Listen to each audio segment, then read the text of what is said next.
بسم اللہ الرحمن الرحیم۔ آج کچھ باتیں روزے کی جانب بیان کرنا چاہوں گا۔ رسول خدا صلی اللہ علیہ وآلہ وسلم نے فرمایا، یہ ماہ رمضان ہے جس کے روزے واجب قرار دیے گئے ہیں، جنت کے دروازے کھول دیے جاتے ہیں اور اس مہینے شیطان کو جکڑ دیا جاتا ہے، اور اس ماہ میں ایک رات ہے جو 1000 راتوں سے زیادہ افضل ہے۔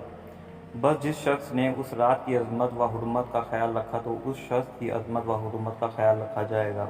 روزہ فقط بھوک پیاس کا نام نہیں، بلکہ پورے دن حالات روزے میں اپنی نفس کو قابو رکھنے کا نام روزہ ہے۔ جھوٹ، کینہ، جلن، حسد سے دور رہنے کا نام روزہ ہے۔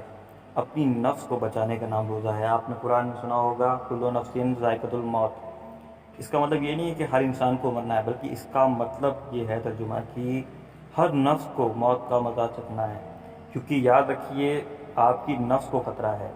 انسان کے جسم اور روح کے درمیان نفس ہے، اور شیطان آپ کی نفس پہ حملہ کرتا ہے۔ اگر نفس ختم ہو گئی تو جسم بھی کسی کام کا نہیں اور روح بھی کسی کام کی نہیں۔ تو شیطان سے خود کو بچائیے، اپنی نفس کو بچائیے۔ قیامت کے دن یہ نفسی آپ کو بچائے گی۔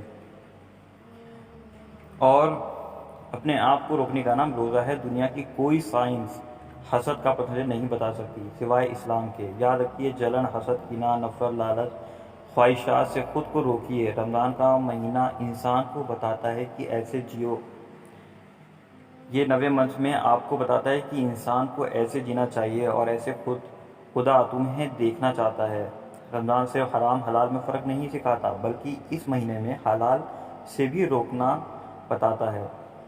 آپ غلط مت سمجھیے گا، مطلب پانی صاف ہے پر پی نہیں سکتے حلال ہے، رزق حلال ہے پر کھا نہیں سکتے، پر اس مہینے آپ بھوکے رہ کر اللہ کا شکر کرتے ہیں۔ یہ بھوک آپ کو بھوکے لوگوں کی یاد دلائے گی، یہ پیاس آپ کو پیاسوں کی یاد دلائے گی۔ یہ بھوک اور پیاس آپ کو اللہ کی دی ہوئی نعمتوں کا احساس کرائے گی جو اس نے آپ کو دی ہیں۔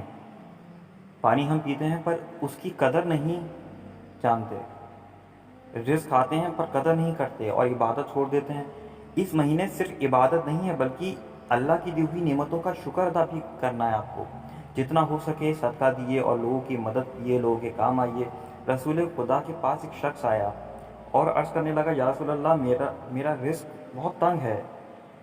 تو رسول خدا صلی اللہ علیہ وسلم نے فرمایا، اے شخص، جتنا ہو سکے صدقہ دیا کرو۔ دیکھو، کیونکہ اللہ کی راہ میں دیا ہوا چیز جو ہوتی ہے نا، وہ باقی رہتی ہے، اور جو اپنوں پر انسان خرچ کرتا ہے وہ باقی نہیں رہتا، بلکہ اس کا حساب کتاب انسان کو اللہ کو دینا پڑے گا۔ سورہ طٰہٰ میں ہے کہ آج تو بھی نظر انداز کر دیا جائے گا۔ جو شخص بھی اللہ کے ذکر کی طرف سے اندھا ہو جائے گا، اور ہم اس کے لیے ایک شیطان بھیج دیں گے جو اس کے ساتھ رہے گا۔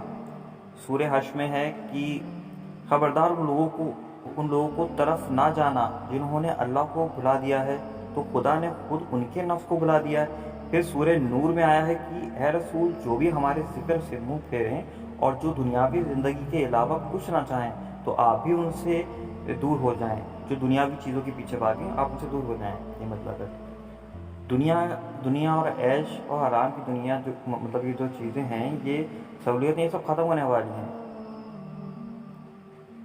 کتنے لوگ ایسے ہیں جو شروع میں اچھے تھے، اللہ کو یاد بھی کرتے تھے، لیکن بعد میں جب ان کے پاس پیسہ آیا، دولت آئی، تو وہ خدا کو بھول گئے۔ اللہ ایسے لوگوں کو کبھی معاف نہیں کرے گا۔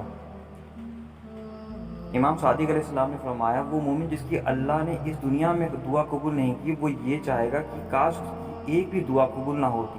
جب وہ آخرت میں بے شمار انعام بخشش دے گا جو اس کی دعاؤں کے بدلے میں ملے گی، جو اس دنیا میں قبول نہیں ہوئی ہیں وہ اس دنیا میں ملیں گی۔ اور تم میں سے ایک گروہ ایسے لوگوں کا بھی ہے جو لوگوں کی نیکی کی طرف بلائے گا، اچھے کاموں کی طرف بلائے گا، برے کاموں سے آپ کو روکے گا۔ ایسی لوگ فلاح کامیابی پانے والے ہیں۔ یہ سورہ ال عمران میں ہے۔ لیکن انسان ان لوگوں سے نزدیکی نہیں بڑھائے گا، بلکہ ان سے دور ہوگا، کیونکہ وہ ایسے شخص سے دوستی کر بیٹھا ہے جو شیطان ہمیشہ اس کے ساتھ میں رہتا ہے۔